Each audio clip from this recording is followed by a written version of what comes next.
Good morning, everyone, and happy Tuesday. You are here on Lost Resort TV. My name is Stephanie Rosa, and you are watching the BreakFEST Club, where every Tuesday at 10 a.m. Mountain, 9 a.m. Pacific, we go live to talk about all things festivals. And in addition to that, we'll always have two great guests in our community. One that resonates from the industry space, and then one really fun festival personality to talk about all of their experiences at music festivals. Per usual, what we'll go ahead and do is go right into the news, talking about some of the festivals that have taken place over the course of the last weekend and talk about some of the new and upcoming festivals that are announced this year. But first, breakfast. And today I am having a lovely wild berry smoothie, which is a lot different from the last couple of weeks where I have been eating granola bars. So really stepped up my game. And in addition to that, I've got some lovely pieces of bacon. So these are going to be enjoyed very likely after the show. So stay tuned for that. Might take a bite. So going right into it, let's talk about our festival and music news roundup. So a couple of festivals that have taken place over the course of the last weekend. The first one being Rolling Loud, which took place in Miami last year, which hosted a variety of different rap and R&B artists. We'll take a quick peek at that to show you what that looked like and what that crowd looked like in Miami. And we'll also go into some of the updates of what actually happened there.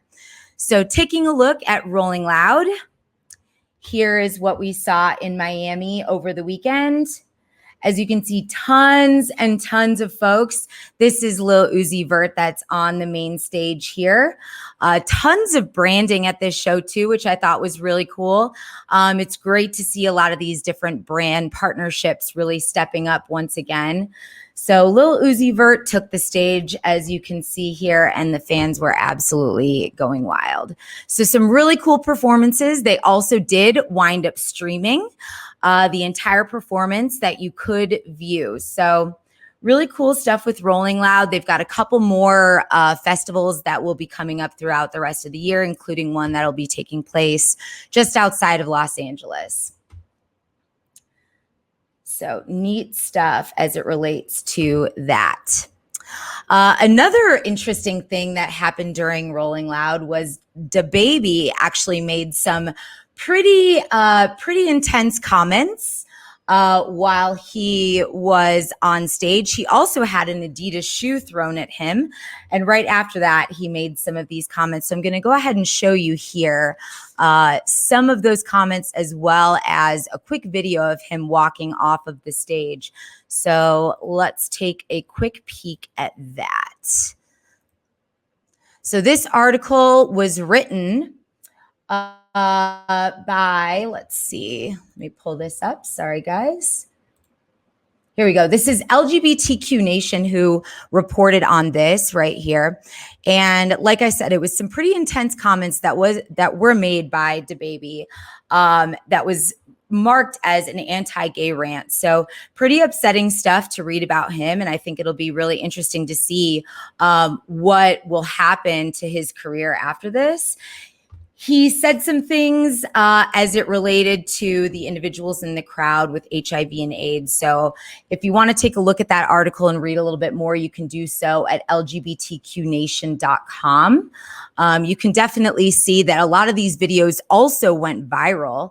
And you can see a lot of tweets that came to him and about his performance after that. So kind of upsetting news, like I said, especially for the music festival community, where we definitely embrace love and people of all different some interesting things about that. And looks like we've got a comment here that he went on a 1990s homophobic rant. Yeah, it is pretty terrible. So it'll be interesting to see what happens to his career after that. But tune in for this show next week at 10 a.m. and we'll make sure to cover any updates as it relates to this developing story. In addition to that, and moving away from Rolling Loud, good news for any of our viewers that are coming from Toronto. So taking a look at what's been going on in Canada, Canada, unfortunately, has not been able to see many music festivals over the course of the last year and a half.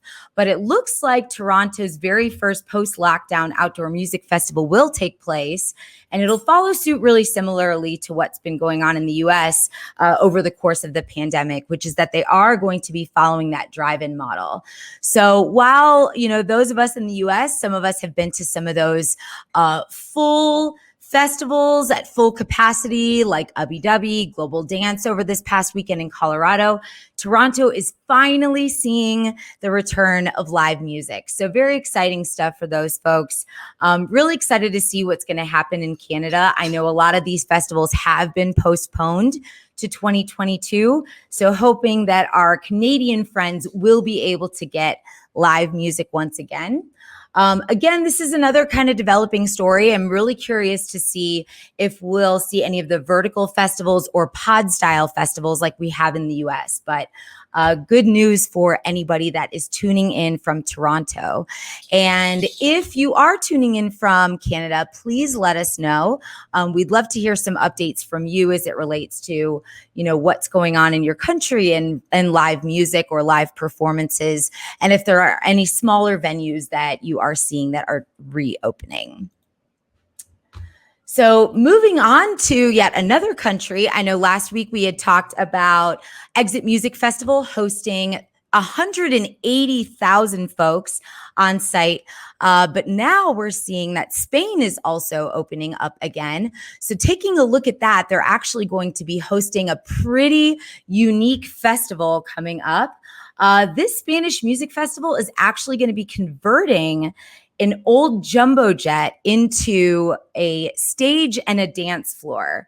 So they're getting really creative. I think what's really unique about what happens in Europe and the way that they set up festivals is that, they really get creative with their layouts. Exit Festival being a festival that takes place inside of a fortress ground. And now this. So I think that this is going to be really interesting to see how this winds up panning out, as well as to see how many folks they'll have on site and what the lineup is. So we'll definitely keep on top of that and let you know as this story also develops. So those are kind of our highlights for what's going on in the festival news today. We're definitely keeping on top of all of the festivals as they're being announced. So stay tuned as we start to hear more. But what we're going to do next is we're going to go right into our first guest, and that's our industry guest today. So our first guest is Ryan Black. Ryan is the co-founder of SR Projects, and SR Projects is a company that really focuses on helping event organizers sell more tickets to their events. So what's neat about it is that it is a digital agency, but it's really heavily focused on data. So to just give you a quick highlight of that company, it is data-driven marketing in order to churn ticket sales. So this is SR Projects as event marketing specialist, focusing on digital advertising, social media, email marketing, and PR influencer management. We're going to bring Ryan up here to talk a little bit about the state of the industry, as well as what's going on as far as being a promoter and battling the fact that so many festivals, events, and tours are all taking place at the same time. So without further ado, welcome, Ryan. Thanks so much for being here. How are you today? Doing well. Thank you for having me. I got my strawberry banana smoothie for breakfast. Love it. That was going to be one of the questions is what are you Beat you to it. Yeah, no, I can't do solid breakfast in the morning, so I always just go with like a smoothie and coffee to start my day. Love it. Love it. Well, thank you so much for being here. Really excited to chat with you today. Let's just dive right into it. Like I just mentioned, there are so many different festivals and tours that are coming back, and these announcements are happening almost daily. So obviously, there's a lot of competition out there, especially as it relates to ad spend. Would love to kind of hear from you. How does this change the marketing landscape, and what have you seen as far as data in this world? Just go ahead and tell us what's going on. Yeah, so I think you mentioned, there's a lot more events going on now than a few months ago. So from a marketing perspective, we're trying to vie for people's attention over other events as opposed to taking the risk and showing, hey, we're a safe event happening, and that being one of the main marketing points as it was a few months ago. But from a data perspective, we're really trying to nail down on who we're targeting. So that way we're not competing with the general festival crowds, as I'm working on a lot more specialized festivals that are in like the underground space or heavy bass. So trying to really find those audiences and target specific audiences that other more general festivals are kind of missing with their lineup. So that's one of like the key points, is just finding ways to differentiate what the festival is bringing and really market that specific point. Okay, interesting. I really like that. So are you really focusing, it sounds like a lot on interest and just making sure that you're targeting based on interest? Is a lot of it geographic? How are you kind of mapping that out right now? Yeah, so a lot of it is based on interest, and then also doing some geographic research using programs like Chartmetrics to find other cities outside of the immediate location of the event that have high listener counts for the headlining artists. So a good example of that is High Ground Music Festival. One of the headliners is Snakehips, and their most listened city in the US is LA, which was previously kind of a untapped market for the festival. So being able to use that data to explore new markets that might be good for ticket sales. Okay, awesome. Yeah, that makes a lot of sense. How do you feel like these lineups are all kind of panning out? Do you feel like there's a lot of competition against lineups? Are all of the same artists being booked at the same time but in different locations? Or what does that landscape kind of look like? And this is High Ground, which is what Ryan was just referring to. So we're seeing a mix. There's some artists that are being relatively reserved with how many bookings they're taking. Like most of the artists on High Ground, Kaz, though, this is his only show booked, period, right now. But on the other end, from festivals that I'm just seeing as an attendee, there is a lot of repeats going on. But that's not necessarily a bad thing, just because the market is there is such a need in the market right now, and such a will for people to go see these artists in many different places, and so many different attendees wanting to see these artists, and there isn't enough tickets at every show for everyone that wants to go. Yeah, that makes a lot of sense. And can you talk a little bit about buyer habits right now? Are you still seeing a lot of the, general population still purchasing tickets? And what does that look like? Have we seen a downward trend because of COVID? So there was kind of a downward trend once all of these events started getting announced at the same time, just because there's only so many buyer dollars out there. I think that's kind of leveled out a bit, and we're starting to see people return back to the normal ticket purchasing habits that were happening before the pandemic. Okay, very, very interesting. And how about, and I know we're talking now a little bit more about tickets, but in terms of like with these buyer habits, are you seeing that they're trending more towards payment plans and whatnot in order to afford going to so many of these events? Yeah, so payment plans have become a popular option. There's also some companies doing pay with friends. So if it's like a destination festival, you can split the room between 4 people, and someone's not having to front the entire cost of the room on their credit card. So stuff like that's becoming a lot more popular and utilized by a lot more events, just to make them more accessible as all of these events are popping up at the same time. Love it. I love that. So let's take a step back for sure and talk a little bit more about, what events you're currently working on. We'd love to kind of hear what some of the festivals are on your client list, on your roster. So I currently have 3 clients that I can talk about, one being High Ground in Denver in October. Steph showed the lineup for that. I have another one coming up called Transported Festival that is 90 minutes outside of New York City, and that is more of a techno house lineup, and that's coming up this coming weekend. So if you're outside or you're in the New York area, I'd say check that out. It sounds like it's going to be an awesome festival. They have everything set up really well. And then the last one is Colorado festival that's bass and house music. Not sure how much I can talk about that yet, but potentially at the end of August, and that's based around a really cool concept of using UV reactive powder that will light up the crowd and the festival grounds during the night. So Awesome. it's currently what's on my plate that I can talk about. Awesome. Love to hear that. Love to hear that there's so many things that are coming back for sure. So fantastic.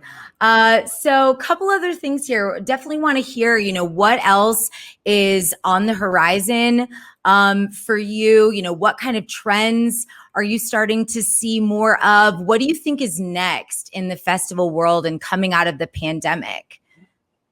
I think we're going to see a lot more destination festivals happening and a lot more first-year festivals happening. The pandemic kind of brought out a lot of people that are like, I want to throw my hat and try the promoter game, which we're seeing a lot more just first-year festivals that are bringing something new to the scene and offering a unique perspective on the festival event, such like the UV powder thing. Right. There's just a lot more room for innovation when you bring in those new promoters, just more brains, more ideas. Love that. Awesome. Great to hear that. And I'd love to take a second now and get a little bit more personal. So I want to hear from you first, what festivals you might have on your horizon, not as it relates to work, but if you've got anything on the books through the end of the year that you're planning to attend. So major festivals, I actually don't have any. I'm planning on going to Grizz's Space Camp at the end of the year in Hampton, Virginia. And then I'll also be working at Denver Shore Millennium's Destination Festival. But that's kind of closing out my year aside from another big international trip coming up for some friends. Awesome. Awesome. That sounds great. And last thing for you here, we'd love to hear the craziest thing that you've seen at a festival. If you can share that with us, a fun story. So the craziest thing I've seen is actually, it's not a person doing anything or anything like that. Global Dance Fest, which Steph mentioned, just happened this past weekend. In 2019, there was inclement weather that during the second day that caused the large majority of people to have to shelter in place either in their car, or I was in line already, so I got put into the concourse of Broncos Stadium and had to wait like 3 to 4 hours until they announced, hey, the festival is canceled because the festival grounds are destroyed. I then, with some friends, walked through the festival grounds, and it looked like a dystopian nightmare, like an apocalypse just happened during the middle of a festival and everyone just left. Like statues were toppled, there was like stages were in pieces. It looked like literally a scene out of a movie, and that was just kind of crazy to behold, like what could happen to a festival when inclement weather happens and why those kind of alerts are so serious. Because yeah, if you were in there, it would have been dangerous. Yeah. And weather is no joke. It's really nothing that you can control, festival organizers obviously have to try to have some kind of contingency plan, but sometimes, especially in the state of Colorado, as we know, weather can change minute by minute. So pretty intense, but glad that everyone made it out safe and glad that the weather really held up over the course of this last weekend. Yep, I am too. Well, Ryan, really appreciate you being on the show today. Is there anything that you'd like to add about anything that you're doing, anything that's coming up, anything that you're excited about in the next year? I mean, I'm excited about a lot of stuff, all the projects I'm working on, a lot of which I can't talk about, but we'll be talking about shortly. They've got me really excited. And also just continuing to grow SR projects, which I'll take the time to do a little self-plug here at the end. If you're an event organizer and you need any assistance with digital marketing, reach out and I'll be happy to have a conversation with you. Amazing. Thank you so much, Ryan, for being here. Really appreciate your time and being on this show and talking to us a little bit about your festival industry experience. Yep. Thank you very much for having me, Steph. Thanks. All right. Well, that was definitely a fun conversation. Great to have Ryan on the show and talking a little bit about what he's doing in digital marketing. But without further ado, next up, I'm going to introduce Manny. And Manny is what we like to call a festival personality. Manny is somebody who is known as Frisky Hug. Here's a quick image of him. He's got a large following on social media. He is known for producing all kinds of different vlogs through YouTube, and he's recently launched a podcast.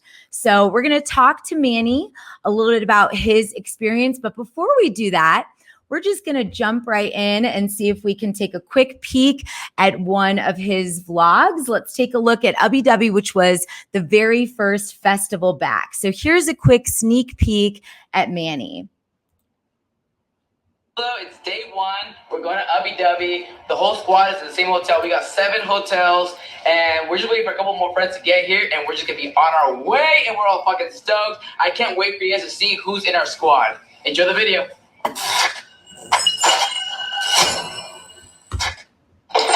We were just in Hayden's room. We're gonna go up to my room where the party's happening. Just waiting for a couple friends though. Ooh, she's looking fire! Hey. What are you doing? Say some nice words. Come on. Nice words. And just moving into it. All right. So that is just a sneak peek at who Manny is. Super fun guy. Really excited to have him on the show. And here we go. Welcome, Manny. Thank you, Stephanie, for having me. I'm excited to be here. Absolutely. Nice little introduction here. Had to take a look at one of your vlogs for sure. Yeah. So jumping right into it, would love for you to, talk really quickly about Frisky Hug. I mean, what an energy. And even Lauren in the chat just said he is all energy. So talk to us a little bit about how you got started building this brand. Would love to hear kind of your story. So I guess I would say it started back in 2013 at EDC Las Vegas. One of my friends just thought I was just very frisky that night. And he said that, well, back in those days, rave name was a huge thing, having a rave name. So it's not a big thing anymore. But they gave me my rave name as Frisky. At that time, I was wearing nothing but free hugs. I had free hugs, pants, shirts, totems. I had a totem that said Frisky, free hugs for like 3 years. And at that point, I was like, why am I marketing the free hugs when I could be marketing myself? And then in turn, I decided to flip it and market myself as my own brand. And it has honestly been very productive and it's been very fulfilling. Amazing. Amazing. So how long ago did you say that you've been doing this? I started off as a gaming channel, so I did have to do a couple switches, but I would say it's been about 5 or so years. But the name didn't start until 2013. So okay, that's when the name awesome. started. Yeah, I came after. Awesome. And talk to us a little bit about like building that audience. Like how have you built your following on Instagram? Was it all just were you handing out cards or stickers or how are you really building that reputation? So all of the above. I feel like it's a little harder as a man to kind of rely on just my pictures. Unfortunately, I'm a very normal, average looking dude. So I have to rely on my sense of humor and my personality.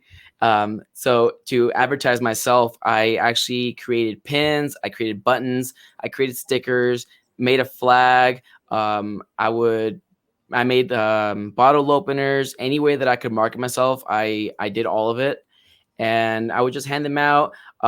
At that point, I didn't think it was enough. I don't think it's enough to just promote yourself in the ways of flyers and that kind of stuff, and like little goodies and stuff. So then I started making like merch. So I started making a few shirts, and I started making communities and groups.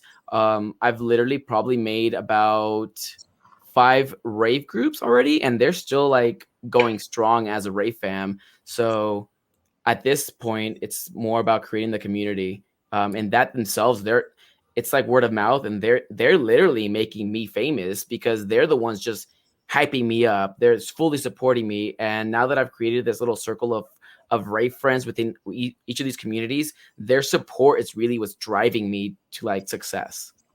Amazing. That is amazing. Talk to us too, like a little bit about, what that means, like going into the future. What are some of the goals with this brand? What are you trying to accomplish? Obviously, hugs at festivals are a great thing and a great way to spread positivity. But what are you looking to do with this brand as you continue to grow? I am looking to, for one, I'm trying to make sure that other personalities or other iconic people can have somebody to rely on for collabs. So that's one thing. I think some people are just, um, they're just kind of swiped under the rug, and I think they deserve a chance. So like me being able to like co-host with other influencers is a good way for me to also be out there. Number two is I want to have a safe place for people to kind of come to. So I've been hosting a lot of meetups because I want somebody to have like somewhere to go if they're a solo raver, or if they just look for the festival experience. I want meetups to be part of their festival experience. And then I also want people to have something to remember. So I do make a lot of candy. Right now I'm partnering with a brand called Candy Bar. They're literally making me all of my candy because I no longer have the time nor the I just don't have the time to be making all that candy. So I do hand out Sure. their candy now, and in turn they like at the end of the night, everyone's looking through their candies, and I always get tons of screenshots going like, "Oh my god, I still have your candy." Or years later on, it's something to remember me by, like, "Oh my god, I had like the Frisky Hug candy." Um, and Love it. yeah, candy's a big deal for me. It's a big thing. I gave candy to one Frisky Hug candy to one of my buddies. He traded it to a random person at EDC Orlando, and that person said, "Wait a minute, this is a Frisky Hug candy." And he's like, "Yeah, he's my friend." He goes, Frisky Hug, and I think that creates like stories. It's an icebreaker, and like people like being a personality of my caliber, people are gonna remember me or notice me. So when they get handed Frisky Hug candy, they'll be like, "Wait a minute, like, you know him?" Absolutely. No, I think that's great branding, especially in the community. And I think it's great that, one of the things that you mentioned was that you're looking for just to give folks a place to go, to give these ravers like a place and a home and friends. And I think that that's fantastic. And I think that that's really the epitome of, being in this community. So I love to hear that. Now, how many videos have you made? Because, being on your YouTube channel, I see so many videos. And I know you mentioned like time with candy, but it looks like you're spending a lot of time making these videos. So how many have you made? So each of those, sometimes those videos take up to like 4 to 8 hours to make, just depending on like how much time I want to put into it.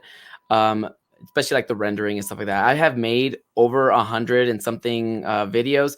Some of them might not be on there, but there should be about 100 on YouTube alone. But some of them got archived, some of them deleted, some of them were copyright strikes, so I couldn't keep them up any longer. I take those copyrights pretty seriously. So I just Sure. literally deleted about 20 videos off my YouTube channel because they had like a copyright claim. They weren't striked yet, but I don't want to risk it. I'm already on my first strike, so I don't want to risk a second or third strike. Sure. No, that makes a lot of sense. It looks like, I mean, is that going to be like, this is a really nice pivot or a segue into your podcast. So was that sort of a driver behind starting the podcast because you wanted to make sure that you're adhering to any kind of copyright issues, or what sort of was the inspiration behind that? A couple things. I love creating content, and sometimes finding the content to put up gets a little difficult.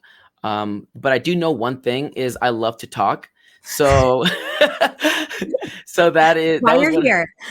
why we're here. So I love to talk. And I said, why don't I talk by myself? I've been in about like 5 or 6 podcasts already. Like, I'm obviously really good at it. I think that this would be a great way for me to create content in addition to the podcast. And also it creates like a different platform for exposure. And I'm all about finding those different platforms to expose myself and expose my name and expose what I got to say. Awesome. So what types of topics then are you going to be covering in the Festy Hub podcast? Is it going to be a lot of these reviews, kind of like your vlogs, or how are you sort of designing that? And where can we listen? Okay, so you can listen on it on Spotify, SoundCloud, and YouTube. They're all labeled Festy Hub Podcast. And the kind of the background for like the podcast, what it'll entail and stuff like that are just festival stories, festival gossip, festival rumors, and kind of the festival experience that people have had when I have those guests on as well. Awesome. That sounds absolutely fantastic. Well, moving into some of these like stories and things like that, because obviously when you go to so many festivals, you've got a ton of stories. So let's hear a little bit about your favorite festival story, or something that's super memorable, or the craziest thing that you've seen at a festival. Something that was memorable for me was probably seeing Sudden Death in person. I've never, when you meet your like favorite artist, that is something that you're just never gonna like, you're gonna cherish that forever. So me meeting Sudden Death, sweetest man I've ever met. I definitely enjoyed our time together. Another festival moment is the first time I was ever on stage. I got to take pictures of AC Slater on stage at Decadence, Arizona. So that was my first time on stage. The hype was just so real at the time. So that was my first of that. Probably my 2 most memorable moments. A festival story, probably some of the craziest things I've seen. At Imagine 2019, I ran into this guy by the pool, and I don't know what he was on. I don't know what he was saying, but he starts crying, and then he looks at me and he's like, "I don't deserve to live." And I'm like, no, I think you're good, man. I think you're good. Like, just relax, get some water. And then he looks at me, he grabs me, and he goes, "Punch me in the face. You just got to knock me out." And I'm like, dude, I'm just like trying to sit here. Like, he's like, "I've done so much evil. I don't deserve to live." And then he gets on the ground and he just starts hitting himself. He just starts hitting himself. He's like, "Please, just like teach me a lesson. I don't deserve this." And I'm like, "I have no idea what you're saying, dude." I'm like, I get him up and I'm like, "Are you going to be okay? Because I really have to use the restroom and I don't want to like," and he just starts crying and I leave and I come back and the dude is gone. I never knew what happened to him, but like, Whew. I don't know what to do in those situations. I'm like, that is intense, and you see, I think that you see a lot of things when there are lots of people congregating in one area for sure, but hoping that guy found another frisky hug out there to give him a hug, or share some candy with him so that he kind of got it a little bit together. Definitely a dark rave story like Lauren just mentioned, but hopefully that guy made it out and saw some really good music. Definitely hope he was okay. Definitely one of my like weirdest encounters. I'm like, I had no idea what to do. I'm not in the right mindset to be counseling someone either. Sure. Well, definitely always make sure, looking out for our rave fam is super important, and coming back to check on him for sure was a good move. I know plenty of times I've had to ask people if they were okay, but I think that that's what makes our community so special, is just looking out for one another for sure. So agree. continue to do that for all of our viewers out there. So switching it up just a little bit, would love to hear a little bit more about what you've got planned for the rest of the year. There's so many events. I know you were just at Global. So what else is on your festival roster for the year? Well, Global, man, what a vibe. I Griffin, by the way, last day, great. But as for like what I have planned in the future, I will have to take out my phone because at these kind of moments, I do have to like log in the festivals I have. You got a little notepad on your phone, or how are you keeping track of all of that? So on my calendar, I put down every festival that I'm going to, label it like from Friday to Monday. I add the flights, what flight I'm going to. That way I know which app to go to for each flight because I have so many different flights.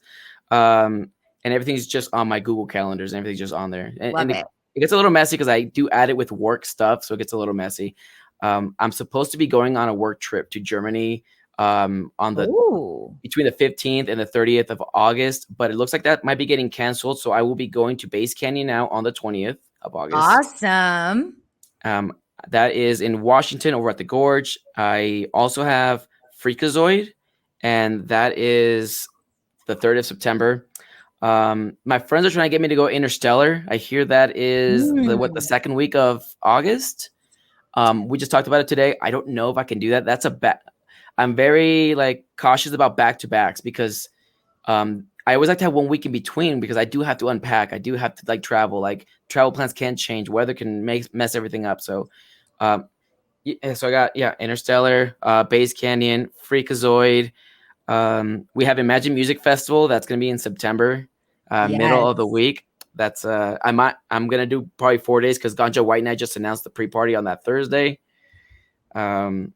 We got in October EDC Las Vegas and Freaky Deaky, but I might be canceling Freaky Deaky. I'm gonna just sell my ticket to somebody because I will be moving to Orlando that weekend, and I don't know if I can do the transition and do a festival. I mean, I thought about it, like being the guy in the U-Haul, trying to go to a festival, but I don't know. I'm 31 years old, and I don't know if it's like in my nature at this moment to be doing stuff like that anymore. The 20-year-old Manny, 100%. I wouldn't even talk twice about it, but I think it's time to grow up, and I think it's time to be an adult, and I think I'm not going to go anymore.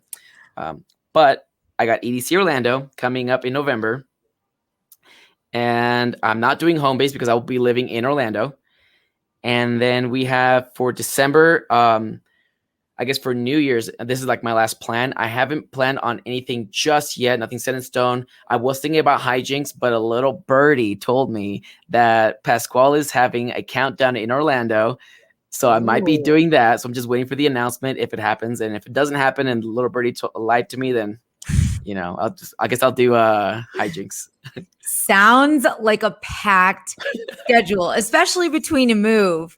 That sounds like a lot, but as far as the U-Haul thing is concerned, I will tell you this, as a burner who's been to Burning Man 5 times, you see a lot of people taking those trucks out there and actually sleeping in those because they retain a lot of the cool air. At night it gets cold and they'll sleep inside like the bed of like a U-Haul and kind of pull the thing down instead of setting up like a tent or something. Yeah, that's actually really smart. It's pretty cool, depending on how you set it up and making sure that you've obviously got enough space and whatnot for yourself. Right. But yeah, that sounds like a wild schedule and would definitely love to keep up with all of that. And for those of you who are looking to keep up with Manny, we've got some links for him right here. So you can check that out. Go see what he's up to. He's always posting fun and exciting content. So Manny, I guess, one thing that we didn't really get into that I meant to ask you much earlier was you mentioned a job, like a full-time job. So what is that for you when you're not Frisky Hug? Oh man, so you're seeing it right here. I'm in scrubs. I actually have to head back to work after this. I am an oral and maxillofacial surgery technician. What is that? A lot of people ask. It's basically a glorified dental tech. I get to go to the operating room and do procedures that concern anything above the shoulders. So I'll do like bilateral sagittal split osteotomies, which is like basically moving the jaws forward. So like correcting underbites, overbites, nose jobs, orbital fractures. We could do like some ear jobs, Wow. some facelifts. We do all of that kind of stuff. I have probably taken out about 3 cancerous tumors in the last few years that I've done a lot. And even sometimes they ask me to go to the morgue and do a dental autopsy, and I'm just ready to go. So anything dental concerning, Wow. I know how to do. Yeah. Wow, that was like a serious sharp turn left right there. We're talking about festivals and this and that. And can I go to this all together? And oh, by the way, I'm going to be doing all these like surgeries and all of that. That's just really impressive. And I think that that's really cool too, because, having that balance is really important in life. And it sounds like that's what you have. You work hard and you play hard. Yeah, I think it definitely drives me to be very cognizant of what I do after a festival, so I don't go to as many after parties and stuff like that, because I know I don't want to be tired for work that next week. Like I have a pretty crucial job. I mean, at this point, it's like secondhand nature to me. I just know how to do everything, so it's easy just doing it all. But I still don't want to be tired for work. So. No, absolutely. That makes complete sense. But it sounds like you've got a good handle on it. You've been doing it for a while now, and you've also kind of fused like your business sense with Frisky Hug and making sure that you're producing content, and you've got these partnerships coming up with this candy company. So sounds like you're on the right track, Manny, and it has been such a pleasure to have you on the show. Is there anything else that you want to share with our audience at this time? Well, I did forget to mention that I am eating cereal. That's important on the Breakfast Club. That is an important piece we did not cover. We did not do this, and that was my bad. I forgot. But I'm eating honey bunches of oats. I don't actually eat breakfast. And if I do eat breakfast, it's always Taco Bell. If you know me or you get to know me, anytime you call me, I will probably be in line at a Taco Bell drive-through. So is this even prior to when you're on site at the festivals? You are grabbing some Taco Bell on the way in, or if I don't grab Taco Bell on the way in, I go to the nearest taco truck in the festival. So in my vlog, I think for Global, I ate 2 things. I had tacos, and then I had taco nachos. I don't know. I've never eaten taco nachos before, but they had them there, and I want to try them. So. Incredible. Well, it has been a pleasure getting to know you and having you on this show, Manny. Thank you so much. Once again, for those of you who are tuning in, this is Manny right here, and he is better known as Frisky Hug. He is a fantastic festival personality that you will see running around the festival, giving people hugs and likely shooting some video and taking pictures. So, Manny, thanks for joining us today. Thank you for having me. All right, guys. So that kind of rounds up our 3rd episode of the BreakFEST Club, where we share with you what we're eating for the day with our special guests, one industry guest, as well as one personality in the festival space. We talk about some of the upcoming festivals, some of the festivals that have taken place over the last weekend, and just giving you a quick rundown of all the things that you need to know as we gear up and onward into 2021. My name is Stephanie Rosa. I have been your host. I am going to enjoy my bacon and my breakfast for today. Thank you guys so much for joining us, and stay tuned for next week's show, which will be at the same time, 9 a.m. Pacific time and 10 a.m. Mountain. Thanks so much, everyone. Have a wonderful week.